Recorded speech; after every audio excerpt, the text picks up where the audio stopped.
Hello students, ये है Aleen online और मैं हूं अमित जोशी। आज हम लोग कंसेप्ट बिल्डर कोर्स के एक न्यू लेक्चर के साथ हैं और इस लेक्चर में हम लोग बात करेंगे जो हमने प्रॉमिस किया था कि एल्गल करैक्टर स्टडीज के बाद हम लोगों को नेक्स्ट टॉपिक की जरूरत होती है और वो है एल्गल क्लासिफिकेशन। और हमने जैसा कहा था कि दोनों एक साथ पॉसिबल नहीं है कि हम एक ही क्लास में एल्गल करैक्टर स्टडीज को भी ले लें और एल्गी के क्लासिफिकेशन को भी ले लें, काफी लॉन्ग क्लास हो जाती। ठीक है, तो हम लोग आज बात करेंगे कि एल्गी का क्लासिफिकेशन जो होता है उसमें किन कैरेक्टरिस्टिक्स की बात की जाती है। मैंने कोशिश की है कि इसमें बच्चों के सामने एल्गी की क्लासिफिकेशन को पूरा कंप्लीट कर लिया जाए और उसके बाद हम लोगों को एल्गी से रिलेटेड कोई भी दिक्कत नहीं आए। तो जितना भी एल्गी क्लासिफिकेशन या एल्गी को बारे में हमको नॉलेज लेना था वो सबसे रिलेटेड सारी बातें कर ली गई हैं हमें लास्ट क्लास में। अब हम एल्गल क्लासिफिकेशन को स्टार्ट कर रहे हैं, तो आप लोगों को ध्यान ये होना देना होगा कि हम एक ब्रीफ में देख लेते हैं। अगर आपको एल्गी की कुछ कैरेक्टरिस्टिक्स देखने हैं या एल्गी की फर्स्ट क्लास देखनी है तो आप इससे पहले वाले लेक्चर 6 में चले जाएं या प्लेलिस्ट जो है उस प्लेलिस्ट में भी एल्गी के जो है कैरेक्टरिस्टिक्स वाली एक क्लास है, लेक्चर 6 उसमें आपको मिल जाएगा वो। चलिए अब हम लोग इस क्लास को स्टार्ट करते हैं और ये हम लोगों को समझना है कि एल्गी के क्लासिफिकेशन से रिलेटेड कौन कौन सी बातें इंपॉर्टेंट है, उन बातों पर हम लोग आए। उससे पहले बहुत जरूरी है कि एक ब्रीफ नोट हम देख लें जो बहुत जरूरी होगा कि एल्गी के लिए हम लोगों को क्या क्या जानना जरूरी है और एल्गी से रिलेटेड क्या खास बातें होती हैं वो हमको मालूम होना चाहिए। चलिए एक छोटी सी बात हम करते हैं कि अगर हमको जानना हो एल्गी क्या है, ब्रीफ में आपको बता रहा हूं। तो एल्गी क्या है, एल्गी का सीधा सा अगर हमसे पूछा जाता है व्हाट इज एल्गी, तो एक अगर हम ब्रीफ में समझें तो एल्गी प्लांट है। एल्गी प्लांट है। दूसरी बात, अगर हम ये बोल रहे हैं कि एल्गी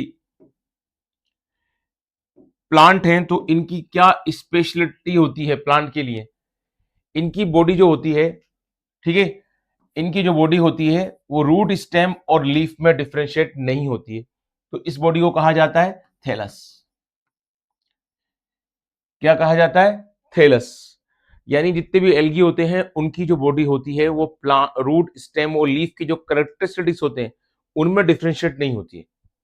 ठीक है, अब अगर हम दो एल्गी की सिंपल सी स्ट्रक्चर के पॉइंट ऑफ व्यू से बात करें तो ये जो पर्टिकुलरली हम बोल रहे हैं कि एल्गी की फॉर्म थैलस होती है जिसमें रूट स्टेम और लीफ जैसी स्ट्रक्चर नहीं होती हैं। हाँ, कुछ ऐसे हम लोग एल्गी को डिस्कस करेंगे जिनमें हमको लगता है कि रूट स्टेम लीफ है, लेकिन वो just like root stem leaf है, लेकिन उसके जैसे होते हैं, लेकिन रूट स्टेम लीफ होते नहीं है। एक तो दिखने में कि भाई ये रूट जैसा दिखता है या स्टेम जैसा दिखता है या लीफ जैसा दिखता है, और एक रूट होने में और लीफ होने में और स्टेम होने में डिफरेंस है। जैसे अगर मुझसे पूछा जाए रूट क्या है, तो रूट जनरली क्या होता है, जो रेडिकल वाला पार्ट होता है उससे बनती है, वो टैप रूट कहलाती है। अगर रूट जो होती है वो रेडिकल के अदरवाइज किसी अदर स्ट्रक्चर से बनती है तो उसको हम लोग बोलते हैं एडवेंटेज रूट। यही रूट की क्वालिटी है। और उसके वेस्कुलर टिश्यूज भी होते हैं।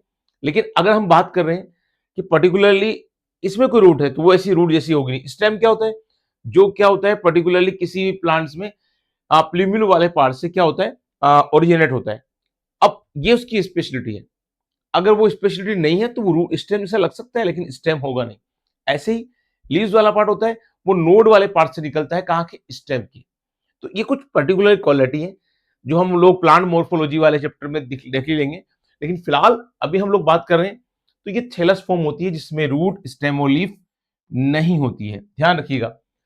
दूसरी बात, दिखती किस तरह से है थैलस। अब थैलस होता है, अगर हम बात करें, ऐसा क्लेमाइडोमोनास होता है। इस तरह का एक क्लेमाइडोमोनास होता है, यूनिसेलुलर होता है, तो इस तरह भी देख सकते हैं। अगर हम बात करें दूसरी, तो वो इस तरह से भी हो सकते हैं, एक इस तरह की एक पर्टिकुलरली कॉलोनी बना लेते हैं, और कॉलोनी की फॉर्म में ऐसे बहुत सारे एल्गी होते हैं जिनको कहा जाता है वोल्वोक्स। वोल्वोक्स, तो वोल्वोक्स क्या होते हैं कि इस तरह से यूनिसेलुलर होते हैं, लेकिन लेकिन वोल्वोक्स हमेशा क्या रहते हैं, एक कॉलोनी बनाकर रहते हैं, तो कॉलोनियल एल्गी कहलाते हैं ये। हम इनकी पर्टिकुलर स्ट्रक्चर देखेंगे, पिक्चर्स को भी देखेंगे किस तरह की कॉलोनी होती है। अभी तो हम लोग इसकी एक आउटलाइन को समझ लें ताकि हमारे सामने एल्गल क्लासिफिकेशन पूरा तरह से क्लियर हो जाए। हर चीज हमको जो डिस्कस करनी है, अगर ये ऐसे नहीं होंगे तो फिर ये कैसे होंगे?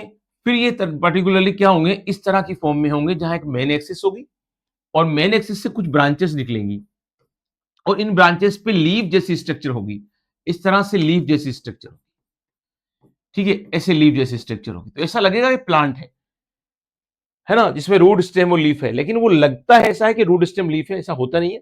हम बीच वाले पार्ट को बोल देते हैं मेन एक्सिस, ये मेन एक्सिस होती है और मेन एक्सिस से निकलने वाली ये ब्रांचेस होती हैं और ये जस्ट लाइक लीव्स होती हैं, लीव होती नहीं, जस्ट लाइक लीव्स वाली स्ट्रक्चर्स जैसी होती हैं। तो हम लोगों को ध्यान रखना है कि पर्टिकुलरली किसी प्लांट के अंदर अगर हम ये बोल रहे हैं कि वो एल्गी है तो इस तरह की फॉर्म्स देखने को मिलेंगी। एक सिंपल यूनिसेलुलर होगा, एक कॉलोनियल फॉर्म होगी और एक इस तरह से फॉर्म होगी जिसको फिलामेंटस फॉर्म कहते हैं। कौन सी फॉर्म होती है बच्चों? ये फिलामेंटस फॉर्म होती है। और ये कौन सी फॉर्म होती है? ये कॉलोनियल फॉर्म होती है जो आप लोगों को पर्टिकुलरली वॉलवॉक्स में देखने को मिलेगी। और ये यूनिसेलुलर फॉर्म होती है जो किसमें बताई मैंने आपको? क्लेमाइडोमोनास में। यूनिसेलुलर फॉर्म होती है जो आपको पर्टिकुलरली किसमें देखने को मिलेगी? क्लेमाइडोमोनास में।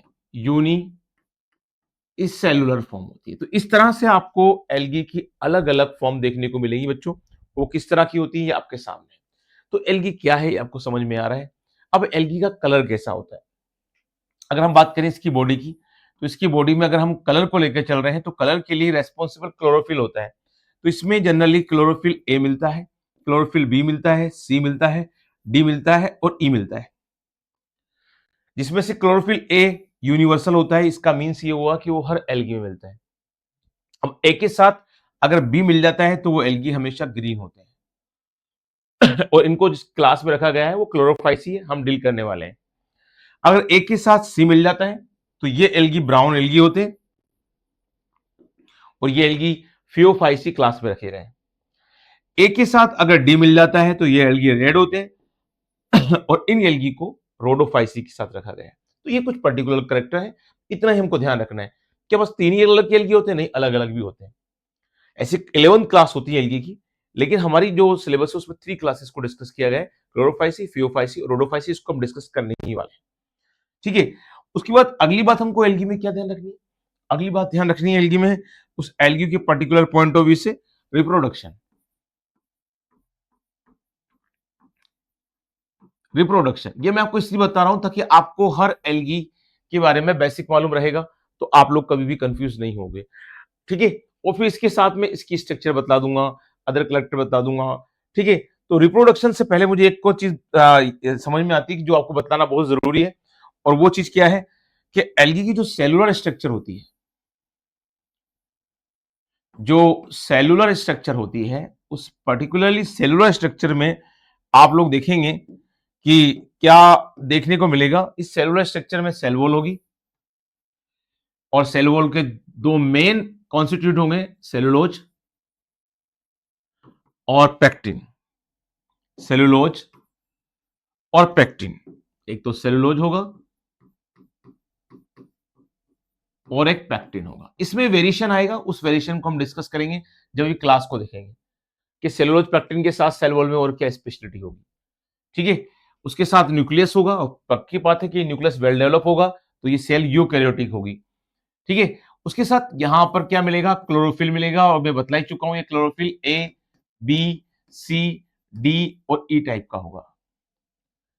हर प्लांट का अंदर फोटोसिंथेसिस होगा, उसमें क्लोरोफिल हेल्प करेगा। और फोटोसिंथेसिस के बाद क्या बनता है? फूड सिंथेसाइज होता है। और ये फूड सिंथेसाइज होने के बाद क्या होता है? ये स्टोर हो जाता है। तो स्टोर करने के लिए इस क्लोरोफिल के साथ क्या होगा? पायरेनोइड। और इस पायरेनोइड स्ट्रक्चर के अंदर क्या होगा? इनका रिजर्व फूड होगा, जो क्या देखने को मिलेगा? स्टार्च। स्टार्च के साथ अलग अलग भी देखने को मिलेंगे, लेमेटेरिन, लेवेनेरिन, फ्लोरीन स्टार्च, ऐसे डिफरेंट डिफरेंट देखने को मिलेंगे, लेकिन कॉमनली आपको यही मिलेगा। अगली बात हम करें कि एल्गी में अगर हम पॉइंट ऑफ व्यू को देख रहे हैं, कौन सा? रिप्रोडक्शन का। मैं ब्रीफली आपको जल्दी जल्दी बता रहा हूं ताकि आपको क्लासिफिकेशन का पॉइंट को डील करने में आसानी रहे। अगर आप एल्गी के रिप्रोडक्शन की बात कर रहे हैं तो ये रिप्रोडक्शन जब भी एल्गी में होगा तो ये अलग अलग टाइप का होगा, और वो टाइप कौन कौन से होंगे? एक तो होगा असेक्सुअल टाइप का, असेक्सुअल, और एक होगा सेक्सुअल रिप्रोडक्शन, और एक होगा वेजिटेटिव रिप्रोडक्शन। वेजिटेटिव रिप्रोडक्शन, तो ये 3 टाइप्स की रिप्रोडक्शन देखने को मिलेंगे। अगर मैं बात करूं वेजिटेटिव की, तो वेजिटेटिव का मतलब ये होता है कि जिसमें प्लांट जो बॉडी है वो प्लांट बॉडी डायरेक्टली इन्वॉल्व होगी, और जनरली ये देखने को मिलेगा आपको। जो फिलामेंटस फॉर्म बतलाई थी मैंने आपको, उस फिलामेंटस फॉर्म में होगा, जहां एल्गी अपना फिलामेंटस फॉर्म में होगा और वो अनफेवरेबल कंडीशन में ब्रेक हो जाएगा 2 और मोर पार्ट्स में। और ये जो पार्ट्स बनेंगे, 2 और मोर पार्ट्स बनेंगे, इनमें से कुछ पार्ट्स क्या होंगे, वापस न्यू एल्गी बना देंगे। तो एक सिंपल तरीका होता है जो किस में देखने को मिलता है आप लोगों को, वेजिटेटिव रिप्रोडक्शन में। एक होता है असेक्सुअल। असेक्सुअल में जनरली क्या होता है, जूस्पोर बनते हैं। जूस्पोर किससे कहते हैं, इस तरह के स्पोर जिनमें क्या होता है, एक पर्टिकुलरली शेप होता है और उनमें 2 या 3 या इससे ज्यादा फ्लैजिला निकले होते हैं। कभी कभी इस तरह से होते हैं ये जूस्पोर, और कभी कभी इस तरह से होते हैं जहां पर लेटरल साइड में क्या निकलते हैं, फ्लैजिला निकलते हैं। इसमें तो आप देखें एंटीरियर साइड में निकल रहे हैं जूस्पोर की फ्लैजिला, और इसमें कहां से निकल रहे हैं, लेटरल साइड से। ये जूस्पोर क्या होते हैं, वाटर में जो होते हैं वो तैरते हैं, स्विमिंग करते हैं, उसके बाद कुछ दिन बाद क्या होता है, फेवरेबल कंडीशन में ही न्यू एल्गी बना देते हैं। फेवरेबल कंडीशन में ही वापस न्यू एल्गी बना देते हैं। ये सब फेवरेबल कंडीशन में बनते हैं जूस्पोर। लेकिन कंडीशन मान लीजिए एल्गी के लिए अनफेवरेबल है। अब ये फेवरेबल अनफेवरेबल का मींस क्या है, फेवरेबल ऐसी कंडीशन जब एल्गी को वाटर मिल रहा हो, एल्गी को सनलाइट अच्छी एक्सपोजर मिल रहा हो, एल्गी के लिए टेम्परेचर भी क्या हो, सुटेबल हो, तो ये सब फेवरेबल कंडीशन है। लेकिन बाय द वे मान के चलिए अनफेवरेबल कंडीशन, जस्ट लाइक जैसे देखिए कि जहां एल्गी है वहां का वाटर क्या हो चुका हो, सूख चुका हो, या वाटर बहुत कम हो, सनलाइट का एक्सपोजर बहुत ज्यादा हो रहा हो जो एल्गी के लिए सही नहीं हो, टेम्परेचर भी ज्यादा हो, तो ऐसे एल्गी के लिए अनफेवरेबल कंडीशन है। और अनफेवरेबल कंडीशन में जूस्पोर की जगह क्या बना लेते हैं, अप्लेनोस्पोर। और अप्लेनोस्पोर नाम से लग रहा है कि नॉन मोटाइल होते हैं, ये अलग अलग शेप में होते हैं, ये राउंड शेप हो सकते हैं, ये इस तरह से रोड शेप हो सकते हैं। ये अनफेवरेबल कंडीशन में ऐसे ही रहेंगे, और जब फेवरेबल कंडीशन आएगी तो ये फेवरेबल कंडीशन में क्या बना देंगे, न्यू एल्गी बना देंगे। तो एक बात हमेशा ध्यान रखना कि जो जूस्पोर है वो फेवरेबल कंडीशन में बनते हैं, और फेवरेबल कंडीशन में क्या बना देते हैं, न्यू एल्गी। जबकि अप्लेनोस्पोर कब बनते हैं, अनफेवरेबल कंडीशन में। और अनफेवरेबल कंडीशन से ये किसका वेट करते हैं, फेवरेबल कंडीशन का। और फेवरेबल कंडीशन के बाद बच्चों ये करते हैं, न्यू एल्गी बना देते हैं। तो इस तरह से हमको असेक्सुअल जो स्पोर रिप्रोडक्शन है वो जूस्पोर और अप्लेनोस्पोर दोनों के नाम से जाता है, और ये बार बार पूछा जाता है, तो आप इसको भी ध्यान रखना। अब लास्ट चीज आती है सेक्सुअल रिप्रोडक्शन। अगर हम सेक्सुअल रिप्रोडक्शन की बात करें तो सेक्सुअल रिप्रोडक्शन की क्या स्पेशलिटी है। अगर हम सेक्सुअल रिप्रोडक्शन को लेकर डील कर रहे हैं तो जितनी भी एल्गी है उनमें सेक्सुअल रिप्रोडक्शन जो होता है उसमें कौन पार्टिसिपेट करते हैं, हर सेक्सुअल रिप्रोडक्शन में पार्टिसिपेट करते हैं गेमिट्स। अब ये गेमिट्स की 2 चीजें बड़ी इंपॉर्टेंट हैं, एक तो शेप और एक इनका फंक्शन।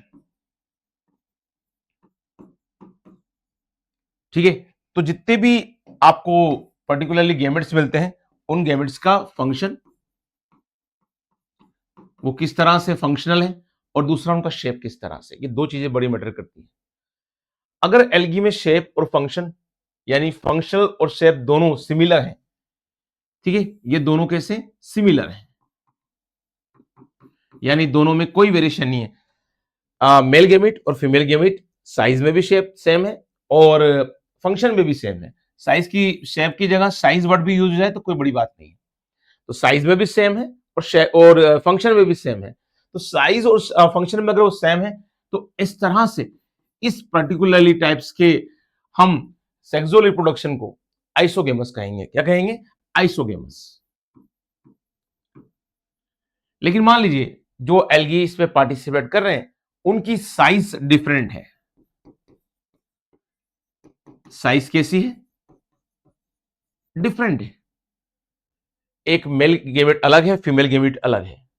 ठीक है, दोनों की साइज में, एक की साइज छोटी, एक की साइज बड़ी है। तो साइज में अगर डिसिमिलर हो गई है तो ये कहलाएंगे इस तरह के हेटेरोगेमस कहलाएंगे। ये इसको लिया एक वर्ड, सॉरी, एनिजोगेमस। इस तरह का सेक्सुअल रिप्रोडक्शन जिसमें मेल और फीमेल गेमेट की साइज वेरी कर रही है, डिसिमिलर साइज है, तो इस टाइप का जो सेक्सुअल रिप्रोडक्शन होगा वो कहलाएगा एनिजोगेमस। अब तीसरा होता है हेट्रोगेमस या ओगेमस। हेट्रोगेमस या ओगेमस। हम तो जनरली ओगेमस वर्ड यूज नहीं करते हैं क्योंकि ये वर्ड जनरली फंजाई में यूज होता है। हमारी एनसीईआरटी ने कहीं कहीं यूज कर रखा है, इसलिए मुझे ओगेमस लिखना हुआ पड़ा। अब आप हेट्रोगेमस पे ध्यान दें। हेट्रोगेमस में क्या होता है कि जो मेल और फीमेल गेमेट्स होते हैं वो साइज में भी वेरी करते हैं, यानी मेल गेमेट की साइज अलग होती है और फीमेल गेमेट की साइज अलग होती है। जनरली मेल गेमेट की साइज कम होती है, स्मॉल साइज के होते हैं, और जो फीमेल गेमेट होते हैं वो लार्ज साइज के होते हैं। फिर ध्यान रखिएगा, मेल गेमेट छोटे साइज के होते हैं और फीमेल गेमेट बड़े साइज के होते हैं। नॉर्मली ध्यान रखिएगा, हमारी फैमिलीज में जनरली क्या होते हैं, फादर लोग दुबले पतले होते हैं और मदर कैसी होती है, थोड़ी सी हेल्दी होती है। तो उससे ध्यान रखना, मेल गेमेट्स कैसा होता है, स्मॉल साइज का होता है, और फीमेल गेमेट कैसा होता है, लार्ज साइज का होता है। तो इस तरह से हमको दोनों में क्या देखने को मिलेगा, वेरिएशन साइज के मैटर में। तो ध्यान रखिएगा, साइज के बेस पे हम लोग मेल और फीमेल गेमेट्स को वेरी करते हैं। साथ ही साथ जो इनके फंक्शंस होते हैं, फंक्शन जो होते हैं, उन फंक्शन के बेस पे भी देखने को मिलता है कि जो मेल गेमेट होते हैं, है ना, उनका फंक्शन जो होता है वो अलग होता है और फीमेल गेमेट का फंक्शन अलग होता है। यानी मेल और फीमेल गेमेट क्या होते हैं, फंक्शनली भी अलग अलग होते हैं। अब कैसे अलग होते हैं, मेल गेमेट की साइज छोटी होती है, लेकिन उन पर क्या मिलते हैं, फ्लैजिला। और फ्लैजिला या तो एंटीरियर पोजीशन पे होते हैं या लेटरल पोजीशन पे होते हैं। ठीक है, तो ये गेमेट कैसे, साइज के मामले में तो कैसे स्मॉल है, ठीक है, और फंक्शन के मामले में कैसे, फंक्शन के मामले में है मोटाइल, यानी ये मोटिलिटी शो करते हैं। उधर हम बात करें फीमेल गेमेट की, तो फीमेल गेमेट साइज में बड़े होते हैं, ठीक है, और नॉन मोटाइल होते हैं। तो साइज में लार्ज होते हैं और नॉन मोटाइल होते हैं, नॉन मोटाइल होते हैं। तो इस तरह से आप लोगों को दो कैटेगरी देखने को मिलती है मेल और फीमेल गेमेट के अंदर हम लोगों को। तो आप लोगों को पर्टिकुलरली ध्यान रखना है कि जो मेल और फीमेल गेमेट है उनकी साइज भी वेरी कर रही है और फंक्शन भी वेरी कर रहे हैं। तो इस तरह से हेट्रोगेमस टाइप का सेक्सुअल रिप्रोडक्शन होगा। सेक्सुअल रिप्रोडक्शन 3 टाइप्स की मिलेंगे, आइसोगेमस, एनिसोगेमस और हेट्रोगेमस। आइसोगेमस में साइज और फंक्शन में दोनों गेमेट्स सिमिलर होंगे। एनिसोगेमस में दोनों मेल और फीमेल गेमेट साइज में वेरी करेंगे, डिसिमिलर होंगे, और हेट्रोगेमस में साइज में डिसिमिलर होंगे और फंक्शन में भी वेरी करेंगे। तो इस तरह से हमारे सामने ये रिप्रोडक्शन होगा। इसके बाद आपको एल्गी में एक्स्ट्रा कुछ भी याद करने की जरूरत नहीं है।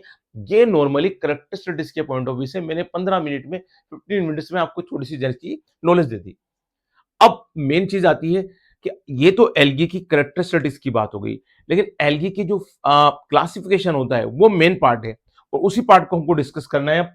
तो एल्गी का जो मेन पार्ट होता है वो किस तरह से होता है, तो क्लासिफिकेशन के लिए हम मेन पॉइंट पर आ रहे हैं कि एल्गल क्लासिफिकेशन जब भी हम करते हैं, जब भी हम एल्गल क्लासिफिकेशन करते हैं, तो एल्गल क्लासिफिकेशन के लिए क्या होता है कि पर्टिकुलरली हम कहते हैं कि कुछ करेक्टर्स ऐसे होते हैं, कुछ बेसिक करेक्टरिस्टिक्स होते हैं जिनके बेस पर हम एल्गी को क्लासिफाइड करते हैं। और ये हम लास्ट क्लास में भी देख चुके हैं।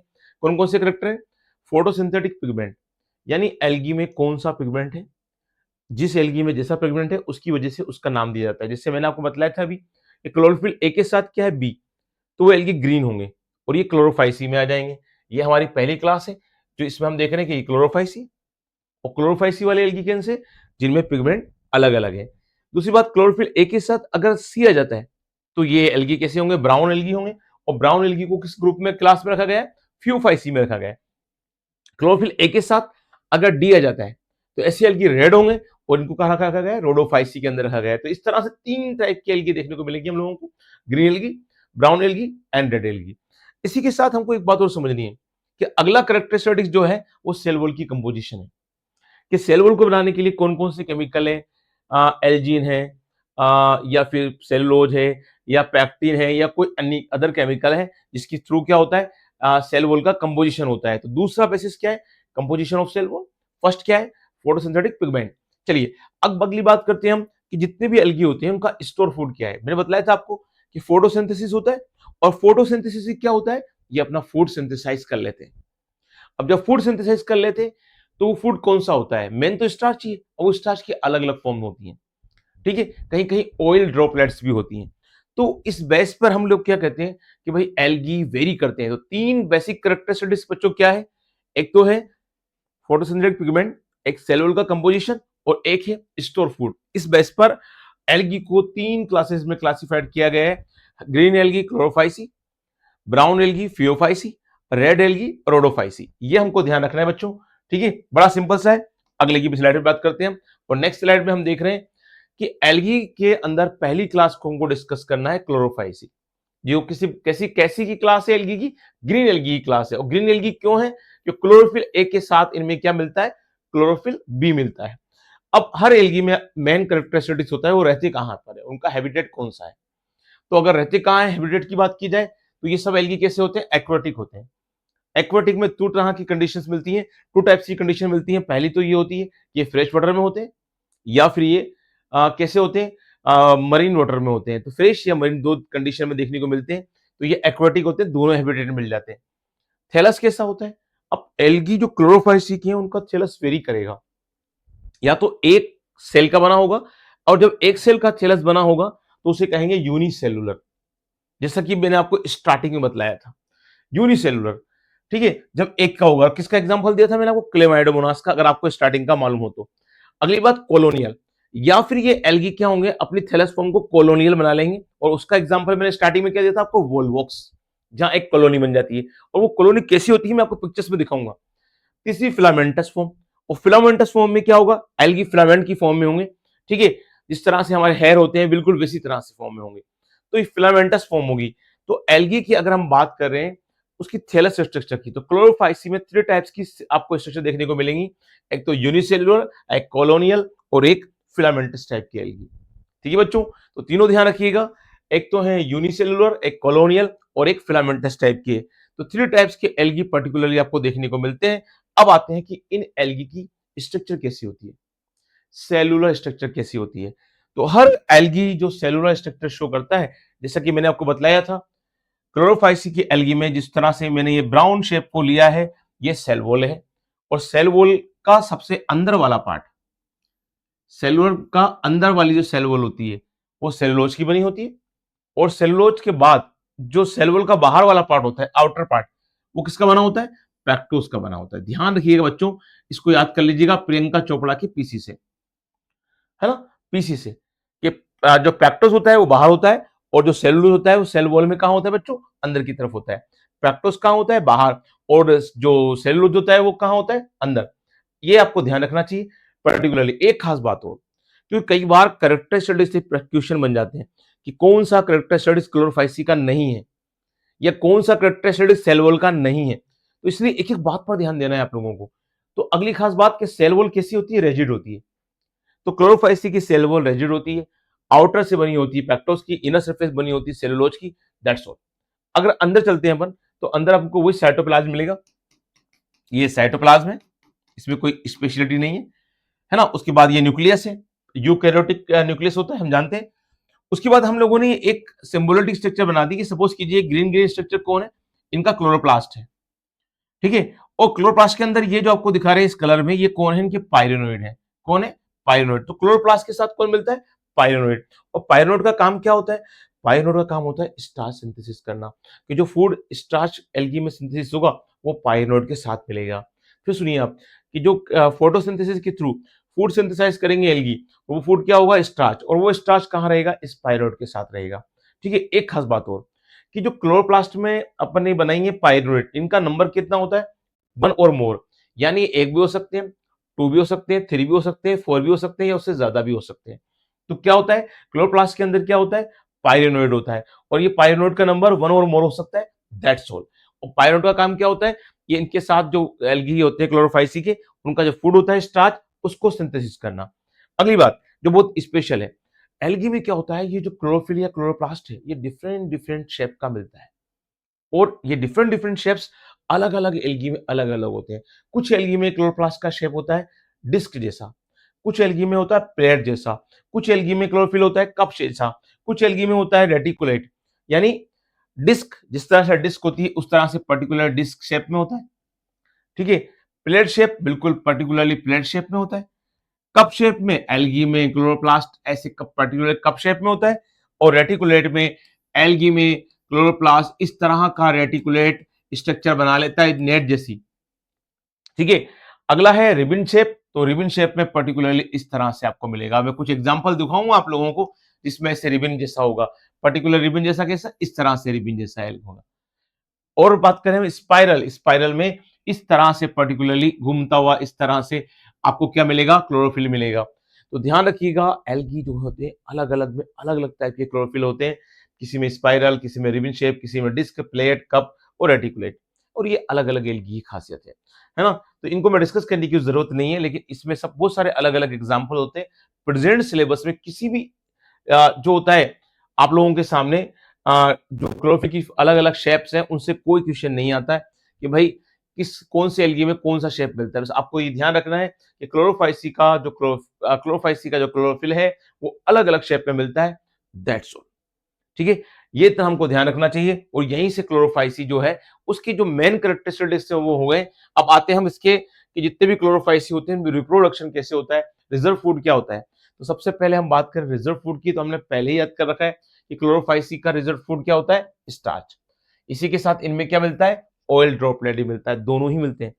कुछ एल्गी क्लोरोफाइसी के ऐसे हैं जिनका रिजर्व फूड स्टार्च होता है, और कुछ इस क्लास के ऐसे एल्गी हैं जिनका रिजर्व फूड क्या होता है बच्चों, ऑयल ड्रॉपलेट्स होती हैं। क्या होती हैं, ऑयल ड्रॉपलेट्स होती हैं। तो अलग अलग टाइप्स के एल्गी देखने को मिलते हैं और उनमें अलग अलग तरह की कंडीशन देखने को मिलेगी हम लोगों को, ये याद रहना चाहिए आप लोगों को। अब आती है बात रिप्रोडक्शन की, कि क्लोरोफाइसी के जो एल्गी होते हैं उनमें रिप्रोडक्शन कैसा होता है। हमने स्टार्टिंग में इसलिए जानकर कर इस जो इंट्रोडक्शन दिखा उसमें एल्गी को एक ब्रीफ नोट में पढ़ लिया, उससे हम लोगों को अब सब चीजें एक जैसी लगेंगी। तो देखिए आप, थ्री टाइप्स की रिप्रोडक्शन है जिसका स्टार्टिंग बतलाया था मैंने आप लोगों को। एक है वेजिटेटिव, एक है असेक्सुअल और एक है सेक्सुअल।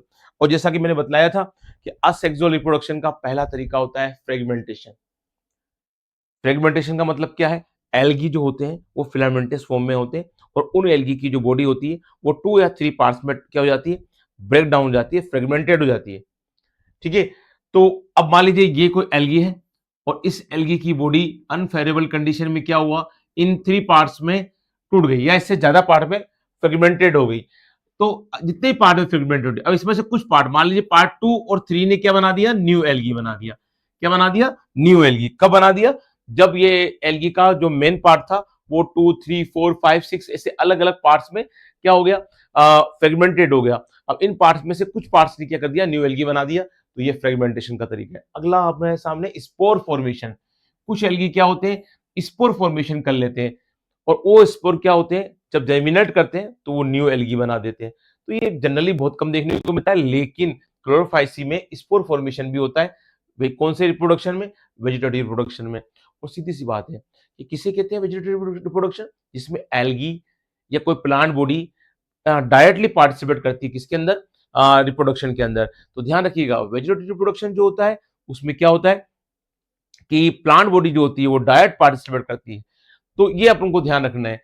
तो ये रिप्रोडक्शन हो गया। अगला है असेक्सुअल। असेक्सुअल रिप्रोडक्शन की वही जैसे बतलाया था मैंने आपको कैसे होता है। यहां पर अप्लेनोस्पोर का नहीं बतलाया गया है, ओनली कौन सा बतलाया गया है, जूस्पोर। कि ये रिप्रोडक्शन होता है जूस्पोर के थ्रू। तो जूस्पोर इस असेक्सुअल रिप्रोडक्शन में पार्टिसिपेट करते हैं और ये कैसे होते हैं, फ्लैजिलेटेड। जैसा कि बतलाया था मैंने आपको, भाई जूस्पोर होते हैं उनमें फ्लैजिला या तो कहां मिलेगी, अपर पार्ट में एंटीरियर पार्ट में, या फिर कहां मिलती है, लेटरल पोजीशन में। तो जूस्पोर होंगे। अब ये जूस्पोर बनेंगे कहां, जूस्पोर बनेंगे जिस सेल में, उसको बोलेंगे जूस्पोरेंजिया। सपोज करो ये एल्गी की बॉडी है, ठीक है, थोड़ा सा अलग ले लेता हूं मैं।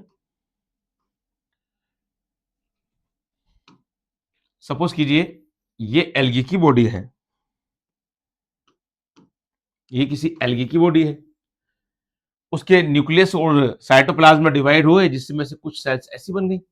पहले बन गई 2 सेल्स, फिर बन गई 4 सेल्स, फिर बन गई 8 सेल्स। तो ये जो सेल्स थी, ये सेल्स बाद में किस में मॉडिफाइड हो गई, जूस्पोर में हो गई।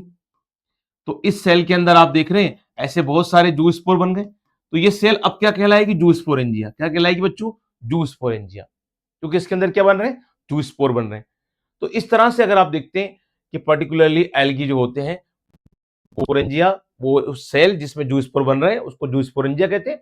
और जब ये जूस्पोरेंजिया फट जाती है, ये इसका क्या हो जाता है कि जूस्पोरेंजिया जो रप्चर हो जाती है, तो इसके रप्चर होने के बाद क्या होता है, ये सारे जूस्पोर बाहर आ जाते हैं और बाहर आने के बाद क्या बना देते हैं, न्यू एल्गी बना देते हैं।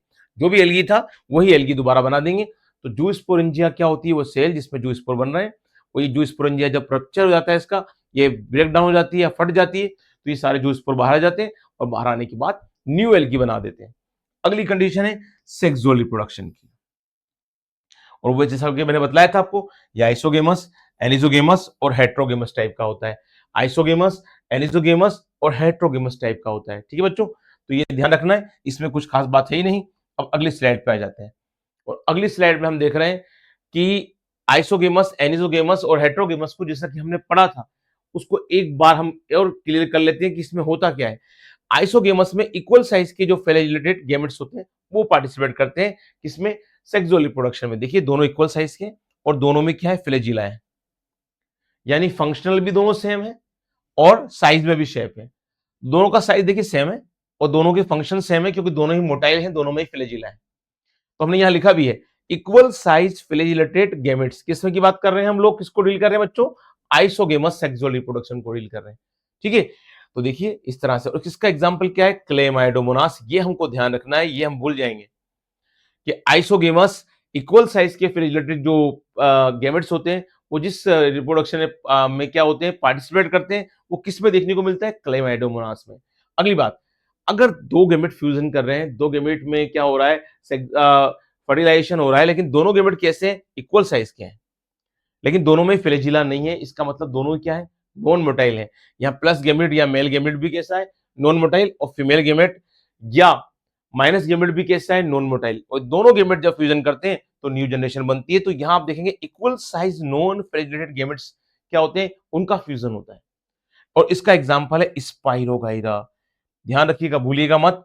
क्लेमाइडोमोनास में दोनों इक्वल साइज के हैं, दोनों फंक्शनल का सेम है, लेकिन क्या होता है कि दोनों में एक जैसी condition, equal size flagellated gametes होंगे वो क्लेमाइडोमोनास से बनेंगे, लेकिन इक्वल साइज वाले और नॉन फ्लैजिलेटेड होंगे किससे बनेंगे? स्पाइरोगाइरा में। ठीक है बच्चों, अब आती है अगली बात, और अगली बात कौन सी है? एनिसोगेमस की। एनिसोगेमस में वही जैसा बताया था मैंने कि दोनों जो मेल फीमेल गैमेट्स होंगे वो अनइक्वल साइज के होंगे, डिसिमिलर साइज के होंगे। हमने ये भी लिखा है कि मेल फीमेल गैमेट्स जो होते हैं अनइक्वल साइज के होते हैं, और ये इसका एग्जाम्पल कौन सा है? क्लेमाइडोमोनास। कौन सा एग्जाम्पल है इसका? क्लेमाइडोमोनास। तो ये आपको ध्यान देना चाहिए बच्चों, क्लेमाइडोमोनास एनिसोगेमस टाइप के सेक्सुअल रिप्रोडक्शन का एग्जाम्पल है। पास आउट करते हैं अब, और अगली चीज पर आते हैं, और वो कौन सा है? हेटेरोगेमस। हेटेरोगेमस टाइप का सेक्सुअल रिप्रोडक्शन। अब हेटेरोगेमस टाइप का सेक्सुअल रिप्रोडक्शन जो होता है वो कैसा होता है? ये हमारे लिए बड़ा इंपॉर्टेंट है। हेटेरोगेमस टाइप का सेक्सुअल रिप्रोडक्शन जो होता है उसमें क्या होता है? टू टाइप्स की कंडीशन देखने को मिलती है। एक तो जो होता है मेल गैमेट, वो होता है स्मॉल साइज का, और उसमें फ्लैजिला होते हैं, यानी मोटाइल होता है। तो हमने लिखा भी ऐसा ही है कि फ्लैजिलेटेड गैमेट है, स्मॉल साइज का है, ठीक है। और जो फीमेल गैमेट है वो कैसा है? जो फीमेल गैमेट है वो नॉन फ्लैजिलेटेड है और लार्ज साइज वाला है, ठीक है। तो फीमेल गैमेट की कंडीशन कैसी है? फीमेल गैमेट की कंडीशन है कि वो नॉन फ्लैजिलेटेड है, जैसा कि हमने बतलाया था, और लार्ज साइज का है। तो male gamete small size, female gamete large size, male gamete motile क्योंकि फ्लैजिला है, और जो आप देख रहे हैं कौन सा जो फीमेल गैमेट है वो नॉन मोटाइल है क्योंकि उसमें फ्लैजिला नहीं है। तो इस तरह से मेल और फीमेल गैमेट इसमें ये डेफिनेशन देखने को मिलेगा हम लोगों को। और एक बात हमको ध्यान रखनी है कि हेटेरोगेमस टाइप का सेक्सुअल रिप्रोडक्शन किस कौन से एल्गी मिलता है क्लोरोफाइसी में?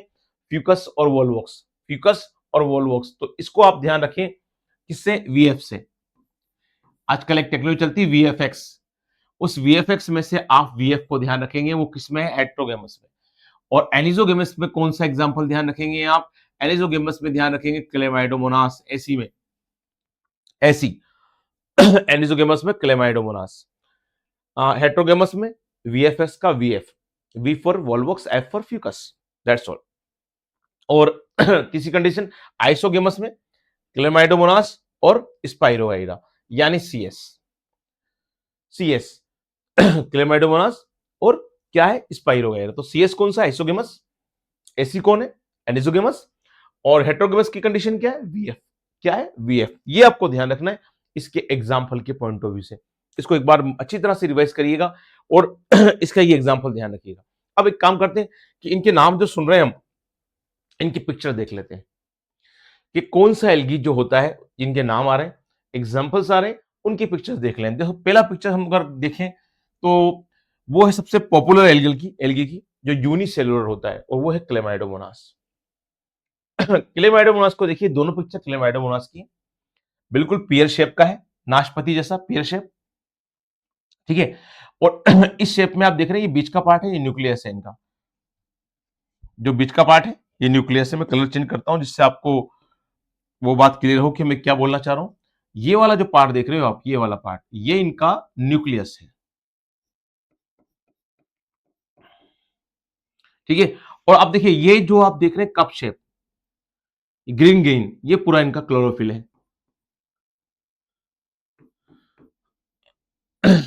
और आप जो देख रहे हैं बीच में ये यहां से राउंड शेप भी दिख रहा है इस तरह से, ये इनका पायरेनोइड है,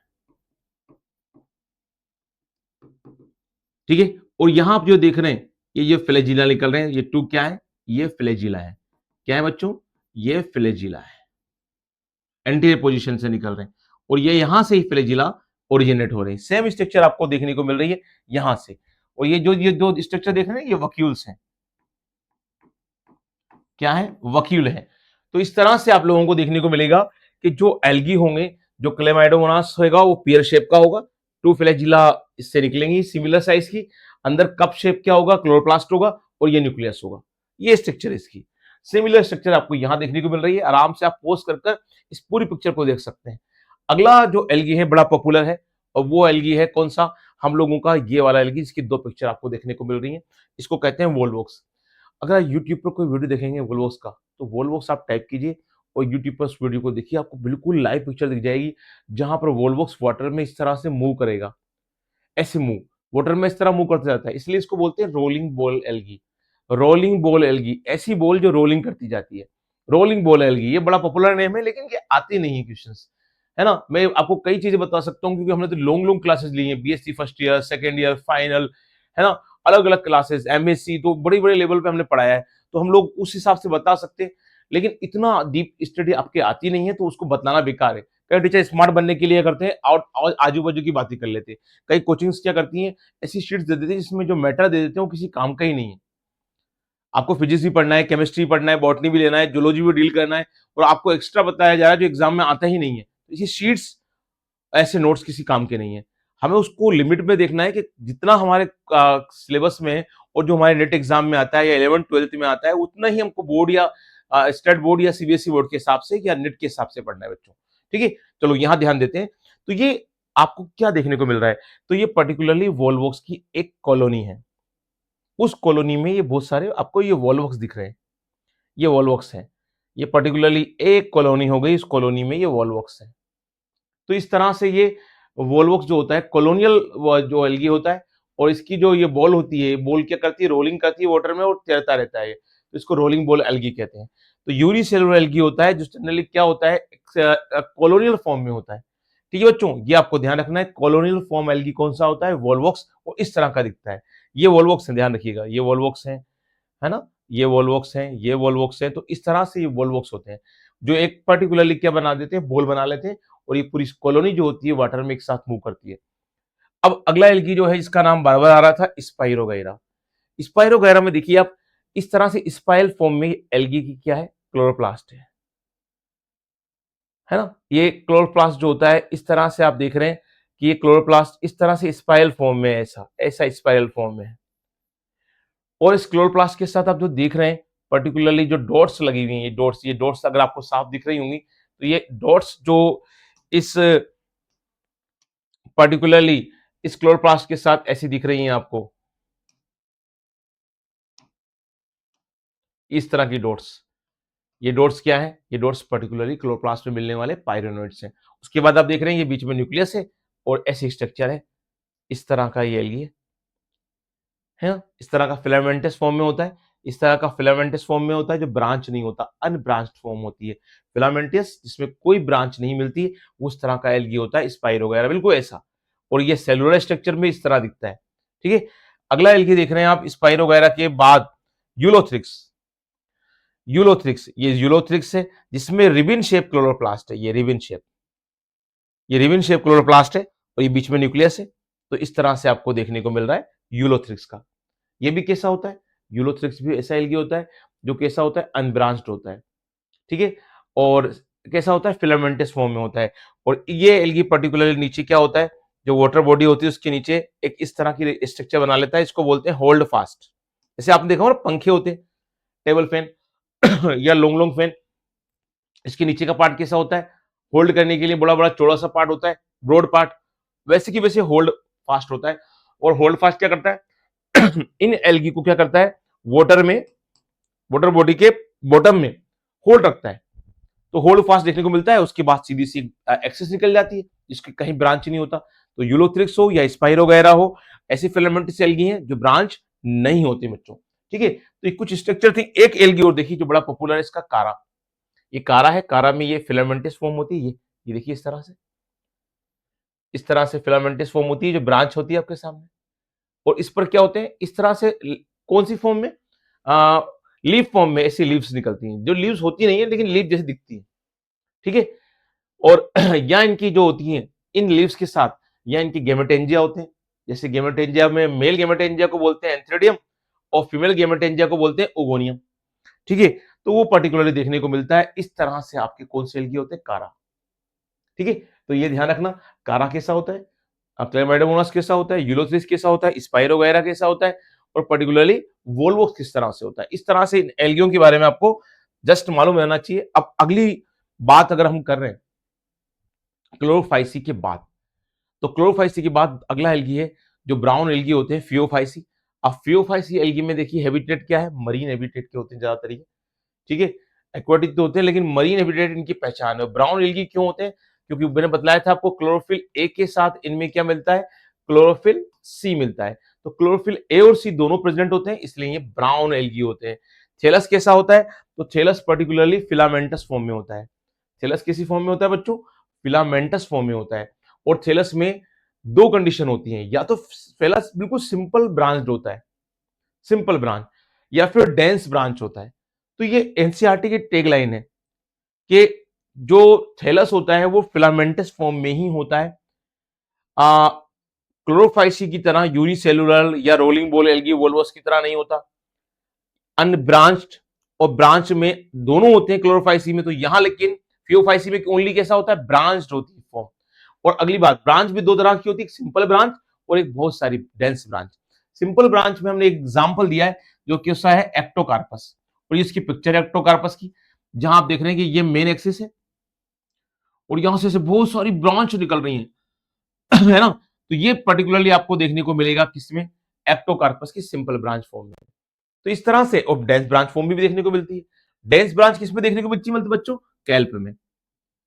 कैल्प मैंने बताया था इसकी साइज सबसे ज्यादा बड़ी साइज का जो एल्गी है वो कैल्प ही है, 100 मीटर तक की हाइट का होता है, ये भी हमने बात की थी। तो काफी लंबी हाइट, ज्यादा साइज की होती है, बड़ा सबसे बड़ी साइज का जो एल्गी है वो कैल्प ही है। तो डेंस ब्रांच में कैल्प एग्जांपल ध्यान रखिएगा, और सिंपल ब्रांच में एक्टोकार्पस। ये टू टाइप्स की एल्गी आपको देखने को मिलेंगी। अगली बात, हर एल्गी के अंदर कंडीशन क्या है, जो फिलामेंटस फॉर्म होती है उसमें इस तरह की एक मेन एक्सिस होती है, इसको स्टॉक भी कहते हैं, और इस पे लीफ फॉर्म निकली होती है। लीफ फॉर्म, लीफ नहीं है, लीफ फॉर्म है, लीफ जैसी है, लीफ नहीं है, ठीक है।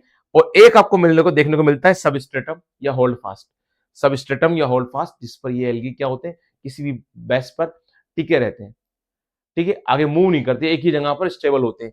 तो इस तरह से फिलामेंटस फॉर्म देखने को मिलती है। अब बात करती है फियोफाइसी की, हैबिटेट हो गया, थैलस हो गया, तो एज यूजुअल अगला कैरेक्टर कौन सा आता है, सेलुलर स्ट्रक्चर। अब हर एल्गी में आप देखोगे कि जो सेलुलर स्ट्रक्चर होती है इस तरह से सेल वॉल होती है, लेकिन यहाँ सेल वॉल क्योंकि मेन बेसिस क्या है क्लासिफाई करने का, chlorophyll, composition of cell.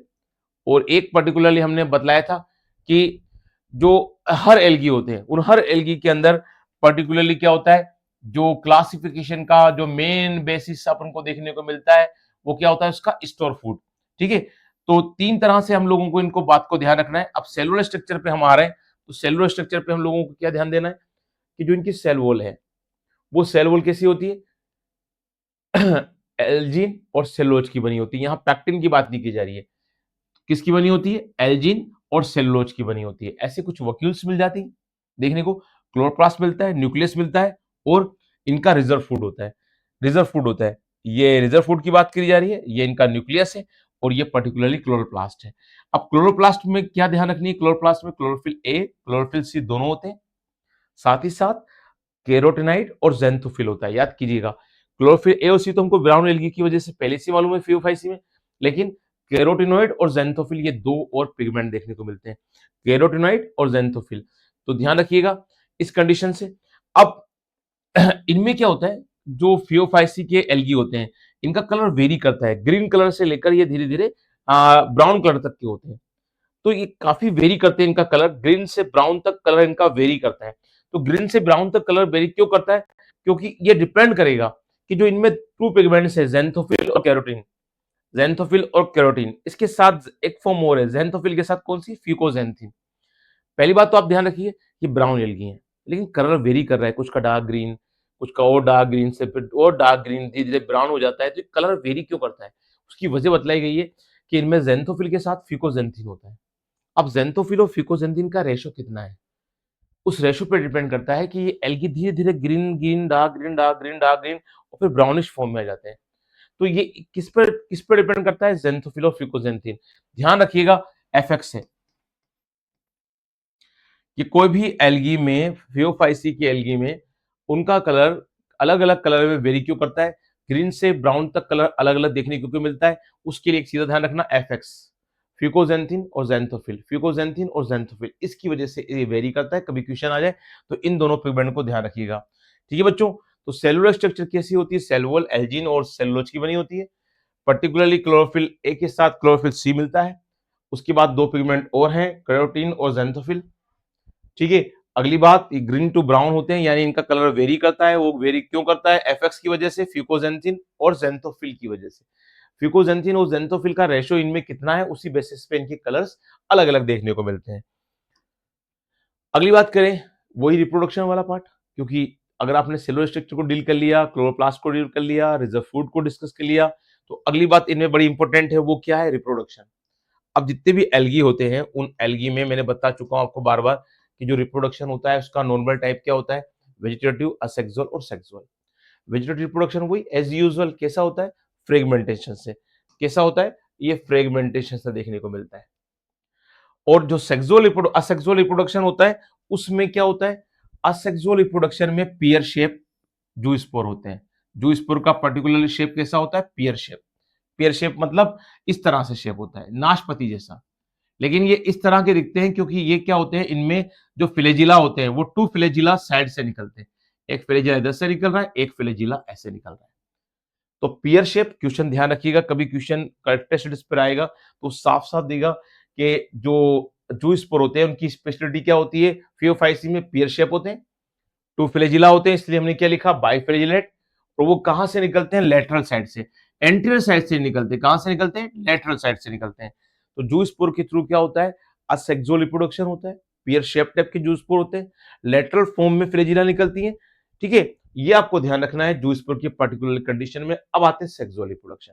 Sexual reproduction वही एनिज़ोगेमी, आइज़ोगेमी और हेटेरोगेमी। तो आइसोगेमी, एनिसोगेमी, हेटेरोगेमस 3 टाइप का आपने हम बतला ही दिया है कि सेक्सुअल रिप्रोडक्शन होता है। अब सेक्सुअल रिप्रोडक्शन में क्या होता है, जो गेमेट्स पार्टिसिपेट करते हैं, उनका शेप वेरी करता है ना? उनमें क्या कंडीशन होती है गेमेट्स में? फ्लैजिला की पोजीशन कैसी होती है? लैटरल। और फ्लैजिला कितने होते हैं? 2 होते हैं, बाइफ्लैजिलेट। ये भी आपको ध्यान रखना चाहिए। इन गेमेट्स का शेप वेरी करता है। लैटरल्स पोजीशन पे क्या निकलते हैं? फ्लैजिला निकलते हैं, जैसे इसमें निकल रहे हैं ज़ूस्पोर में, इस तरह से। लैटरल पोजीशन से क्या निकलते हैं? फ्लैजिला। कितने फ्लैजिला निकलते हैं? 2 फ्लैजिला। अगली बात, गैमेट का फ्यूजन। कई बार ये बात ध्यान रखिएगा, फियोफाइसी के जो गैमेट्स होते हैं वो फर्टिलाइजेशन के लिए कहाँ फ्यूजन करते हैं? एक तो वाटर में और कुछ में ओगोनिया के अंदर। ओगोनिया क्या है? ओगोनिया पर्टिकुलरली फीमेल स्ट्रक्चर है ना? जिसके अंदर क्या होगा, मेल फीमेल गैमेट तो पहले से ही होगा और मेल गैमेट बाहर से आकर इस ओगोनिया के अंदर चला जाएगा और उस जो फीमेल गैमेट होगा उस फीमेल गैमेट्स के फर्टिलाइज कर देगा। तो ओगोनिया क्या है? ओगोनिया एल्गी का फीमेल पार्ट है, फीमेल गेमेटेंजिया है। ठीक है, सिंपल सी बात। तो गेमेट्स का फ्यूजन कहाँ होता है? वाटर में और कुछ फियोफाइसी का गेमेटेंजिया के अंदर, ओगोनिया के अंदर। ठीक है बच्चों, तो हमें क्या ध्यान रखना है कि जितने भी एल्गी होते हैं उनमें पर्टिकुलरली गेमेट्स वेरी करते हैं। गेमेट्स जो होते हैं वो उनमें लेटरल पोजीशन से 2 फ्लैजिला निकलते हैं। तो कैसे होते हैं? लेटरल बाइफ्लैजिलेट होते हैं। और गैमेट्स का फ्यूजन कहाँ होता है? वाटर में और ओगोनिया में। कुछ एल्गी का वाटर में और कुछ एल्गी का ओगोनिया में होता है।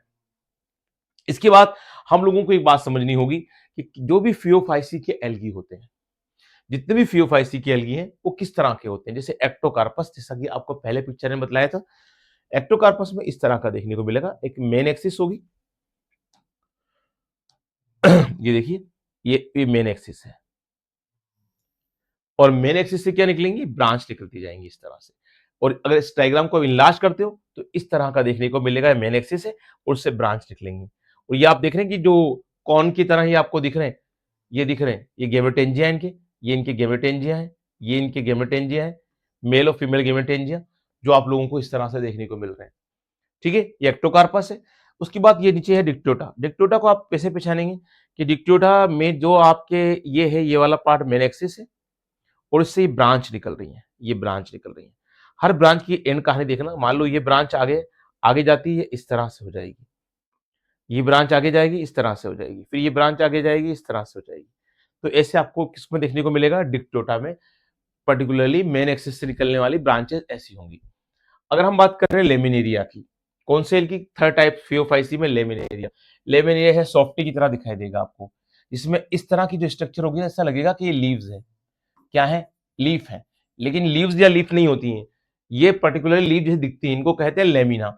ठीक है, और इस तरह से आपको यहाँ पर एक स्टेम मिलेगा, स्टाइप, इसको स्टाइप का कहा जा रहा है, स्टाइप। और नीचे की तरफ क्या होगा? होल्ड फास्ट होगा। होल्ड फास्ट, इस पर क्या होगा? ये पूरा का पूरा एल्गी जो होता है होल्ड करेगा, वो होल्ड फास्ट होता है। तो आप समझिएगा जो मैं आपसे बोलना चाह रहा हूँ कि लेमिनेरिया जो पर्टिकुलर एल्गी होता है, उसमें इस तरह की लीफ फॉर्म होती है, फिर उसके बाद स्टाइप होता है, देन होल्ड फास्ट होता है। तो लेकिन लीफ वाला पार्ट काफी बड़ा होता है, लीफ वाला पार्ट काफी बड़ा होता है। ठीक है, स्टाइप और होल्ड फास्ट छोटा सा पार्ट होता है। अगला फियोफाइसी का बड़ा पॉपुलर एल्गी है सारगेसम। ठीक है, सारगेसम। और सारगेसम देखिए किस तरह से, ये मेन एक्सिस है सारगेसम की, जिससे आपको लीफ फॉर्म में, बिल्कुल लीफ फॉर्म में, लीफ फॉर्म में, लीफ नहीं, लीफ फॉर्म में इस तरह की स्ट्रक्चर देखने को मिलेगी। बिल्कुल सिमिलर ऐसा लगता है कि जैसे कोई प्लांट हो। प्लांट तो ये है, लेकिन ऐसा प्लांट हो इसकी स्ट्रक्चर थैलस नहीं है, एक्चुअल स्ट्रक्चर है, लेकिन ये थैलस ही होती है, ये थैलस ही होती है। ना इसमें कोई रूट है, ना कोई स्टेम है, ना कोई लीफ है। ये देखिए यहाँ रूट का काम कौन कर रहा है? होल्ड फास्ट, जो पूरे प्लांट को होल्ड किए हुए। ये मेन एक्सिस है जो स्टेम का काम कर रही है, और यहाँ से क्या निकल रही है? लीव्स जैसी स्ट्रक्चर निकल रही है। तो लगता है ऐसा ही है कि पर्टिकुलरली रूट, स्टेम और लीफ में डिफरेंशिएट प्लांट है, लेकिन नहीं बच्चों। सारगेसम क्या है? अनडिफरेंशिएटेड होता है, थैलस फॉर्म है ये, और यहाँ पर कोई रूट, स्टेम, लीफ नहीं होती है। अगली स्ट्रक्चर देखिए आप फ्यूकस की। फ्यूकस जो होता है वो इस तरह से होता है, ये मेन एक्सिस है उसकी। आगे जाकर ये मेन एक्सिस क्या होता है? अलग अलग ब्रांच में चली जाती है। हर ब्रांच में आप देखिए टॉप पर आप देखेंगे तो 2 इस तरह से आपको ब्रांच मिलेंगी, या फिर 3 मिलेंगी इस तरह से। देखिए यहाँ पर 3 ब्रांच है, 1 2 3, यहाँ पर 2 है, यहाँ 3 है, यहाँ 2 है, इस तरह से आपको देखने को मिलेगा यहाँ। तो पर्टिकुलरली फ्यूकस वगैरह इस तरह से होते हैं। अब आते हैं हम लोग अगले अगले जो क्लास है, और अगली क्लास जो है नेक्स्ट क्लास, वो है रोडोफाइसी की। ये लास्ट क्लास है हमारी Chlorophyceae, Chlorophyceae, Phaeophyceae and Rhodophyceae. तो एल्गी की लास्ट क्लास जो होती है रोडोफाइसी है, और हमने बताया था कि क्लोरोफिल ए के साथ क्लोरोफिल डी मिलता है, इसलिए क्लोरोफाइसी के सभी एल्गी किस कलर के होते हैं? रेड कलर के होते हैं। इसलिए इनको कहा जाता है, इनको क्या कहते हैं? हम रोडोफाइसी कहते हैं। तो रोडोफाइसी का जो पिगमेंट होता है क्लोरोफिल ए के साथ, वो डी होता है। और इन सभी एल्गी में क्या खासियत होती है कि इन एल्गी में क्या होता है कि रेड कलर के एल्गी होते हैं। और वजह बतला दिए, क्लोरोफिल ए के साथ क्या देखने को मिलेगा बच्चों? इनमें क्लोरोफिल ए के साथ देखने को मिलेगा क्लोरोफिल डी देखने को मिलेगा। ये आपको ध्यान रखना है। अब इनमें अगली बात, इनका हैबिटेट क्या होता है? अगर हम हैबिटेट को डिस्कस कर रहे हैं तो generally greater concentration in warmer areas, यानी मरीन हैबिटेट के जो गर्म एरियाज होते हैं उनमें सबसे ज्यादा कंसंट्रेशन में कौन मिलते हैं? हम लोगों को रोडोफाइसी के एल्गी मिलते हैं। अगली बात, सरफेस वाटर पे मिलते हैं, यानी जो वाटर सरफेस है उस पर भी ये एल्गी होते हैं, है ना, जहां पर लाइट का एक्सपोजर ज्यादा होता है। अपन जानते हैं कि जो वाटर बॉडी होती है उसकी अपर सरफेस पर क्या होता है? लाइट का एक्सपोजर ज्यादा होता है। ठीक है, तो वहां भी ये एल्गी मिल जाते हैं, कौन से? रोडोफाइसी के। और अगर हम वाटर बॉडी के डीप में जाए तो डीप में क्या होगा, लाइट का एक्सपोजर कम होगा, तो वहां डीप में भी जहां लाइट का जो होता है एक्सपोजर कम होता है, लो लाइट होती है, वहां भी आपको डेप्थ में क्या मिल जाएंगे, डेप्थ में ये एल्गी मिल जाएंगे, मरीन हैबिटेट की डेप्थ में ये एल्गी मिल जाएंगे। तो आप लोगों को ध्यान रखना है कि इस तरह से ये एल्गी वेरी करते हैं अलग अलग हैबिटेट की कंडीशन। तो बड़ी इंपॉर्टेंट बात ध्यान रखना, greater concentration in warmer area, surface water में मिलते हैं और डीप वाटर में भी मिलते हैं। सरफेस वाटर यानी जहां लाइट ज्यादा होती है और डीप वाटर जहां लाइट कम होती है, तो वहां दोनों ही कंडीशन में देखने को मिलते हैं। अब थैलस जो होता है, जितने भी रोडोफाइसी एल्गी है उनका थैलस कैसा होता है, तो थैलस होता है multi cellular complex body structure, यानी बहुत सारी सेल्स की बनती है और काफी कॉम्प्लेक्स स्ट्रक्चर होती है और फिलामेंटस फॉर्म में होते हैं। ठीक है ये ऐसी मेन एक्सिस होती है।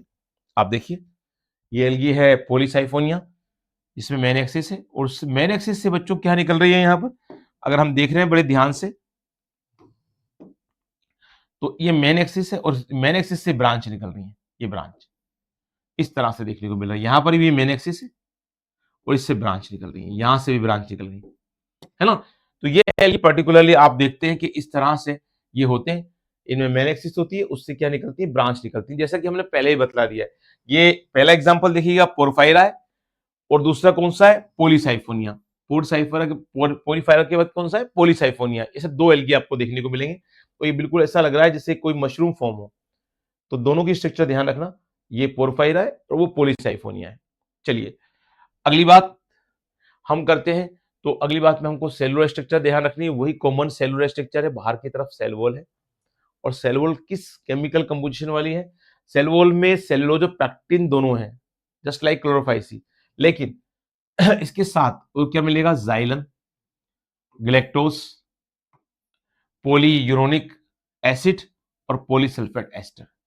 ये बहुत खास है, सेल वॉल कंपोजिशन से क्वेश्चन आना है तो यहां से आ सकता है सॉरी। तो आप ध्यान रखें, जाइलन, ग्लैक्टोज, पॉलीयूरोनिक एसिड और पॉलीसल्फेट एस्टर। तो इस तरह से सेल वॉल में ये पर्टिकुलरली देखने को मिल जाएगा। उसके बाद क्लोरोप्लास्ट है, तो इसमें क्या कंडीशन है, फोटोसिंथेटिक पिगमेंट है, ये लिखा है हमने। क्लोरोफिल ए है, क्लोरोफिल डी है, जो हमने बोला ही है कि एक के साथ डी मिलेगा। और एक को इंपोर्टेंट ध्यान रखिएगा, फाइको इरिथीन। कौन सा पिगमेंट मिलता है, फाइको इरिथीन, फाइको इरिथीन। रिजर्व फूड क्या होता है, ये भी क्वेश्चन बनते हैं कि रिजर्व फूड स्टार्च तो होता है, लेकिन कौन सा starch, floridean starch, floridean starch, floridean starch. तो फ्लोरिडियन स्टार्च जो होता है वो स्टार्च किसका रिजर्व फूड होता है, रोडोफाइसी का।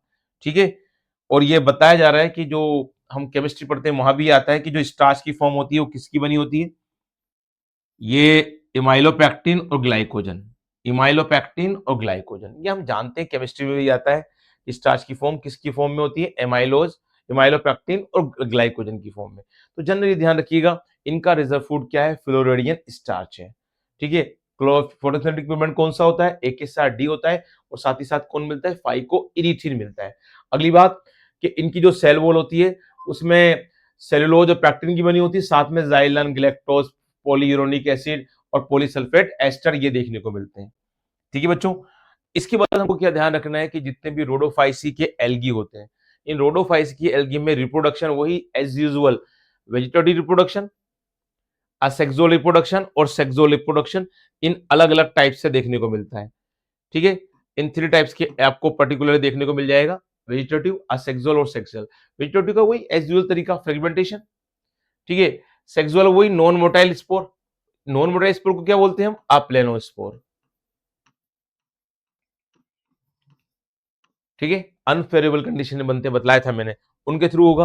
और अगर हम बात कर रहे हैं सेक्सुअल रिप्रोडक्शन में, तो सेक्सुअल रिप्रोडक्शन वो उगेमस टाइप का होगा, यानी इसमें उगोनिया पार्टिसिपेट करेगी। तो उगेमस, एक इंपॉर्टेंट बात बार बार क्वेश्चन है कि एल्गी जो रोडोफाइसी के होते हैं, उन रोडोफाइसी के एल्गी सबसे ज्यादा डीप में मिलते हैं, मराइन हैबिटेट में। वे क्वेश्चन आ जाए कि कौन सा ऐसा क्लास है या कौन से ऐसे एल्गी हैं जो वाटर बॉडी में सबसे डीप में मिल जाते हैं, तो वो कौन से, रोडोफाइसी। एक खास बात और, यहाँ आप देख रहे हो कि जो असेक्सुअल रिप्रोडक्शन है वो अप्लेनोस्पोर में हो रहा है, और अप्लेनोस्पोर में क्या होता है, कोई भी फ्लैजिला नहीं मिलती है, फ्लैजिला जो होती है वो एब्सेंट होती है। ये एक बहुत करेक्टर खास है। और अब आ जाओ सेक्सुअल रिप्रोडक्शन में। सेक्सुअल रिप्रोडक्शन में भी गेमेट्स कैसे होते हैं? नॉन मोटाइल, यानी यहां भी फ्लैजिला नहीं होती।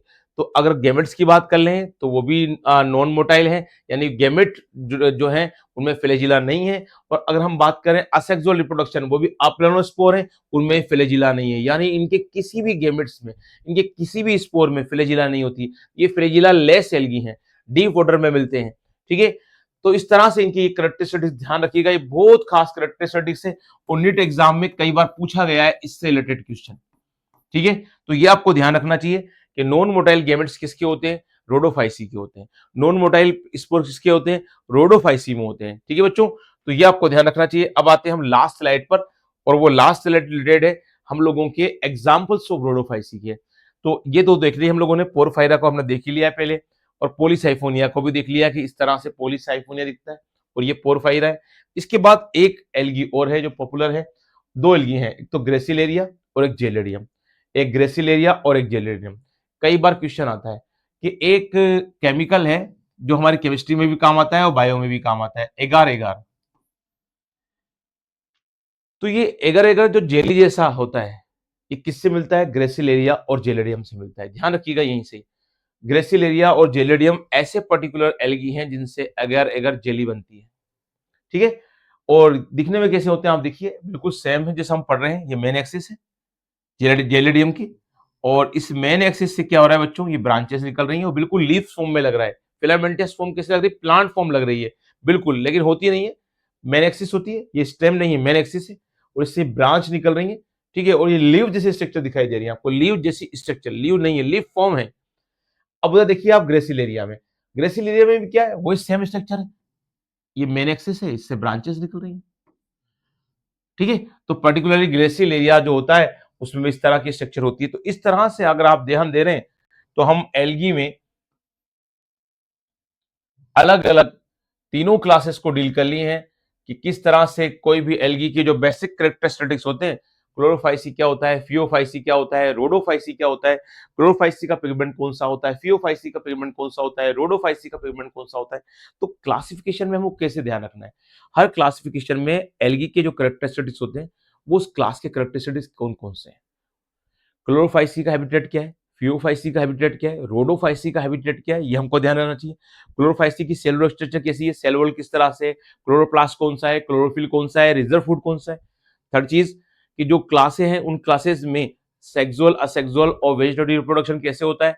और लास्ट, हर क्लास के एग्जाम्पल कैसे हैं, एग्जाम्पल से सबसे ज्यादा क्वेश्चन आते हैं और वो हमारे एग्जाम्पल्स इधर से उधर चले जाते हैं। तो क्लोरोफाइसी के एग्जाम्पल कौन से, रोडोफाइसी के एग्जाम्पल कौन से, फियोफाइसी के एग्जाम्पल कौन से, ये हमको ध्यान रखना है बच्चों। तो इस तरह से तीनों क्लासेस और उनके करेक्टर स्टडीज कंप्लीट है, और मुझे उम्मीद है कि आपको ये समझ में आए होंगे। तो आप इसको बार बार रिवाइज कीजिएगा, और कोई आपका इससे रिलेटेड कोई क्वेश्चन है तो आप कमेंट बॉक्स में दे सकते हैं। ठीक है, उसमें कोशिश करूंगा कि उस कमेंट बॉक्स के आपके जो भी कोई कंप्लेन है या कोई बात है तो उसको दूर करूं, और आपको बेहतर से बेहतर चीज आपको मैं प्रोवाइड कराऊं। तो मिलेंगे हम बच्चों नेक्स्ट क्लास में, न्यू क्लास में, न्यू टॉपिक के साथ। Good day and good bye.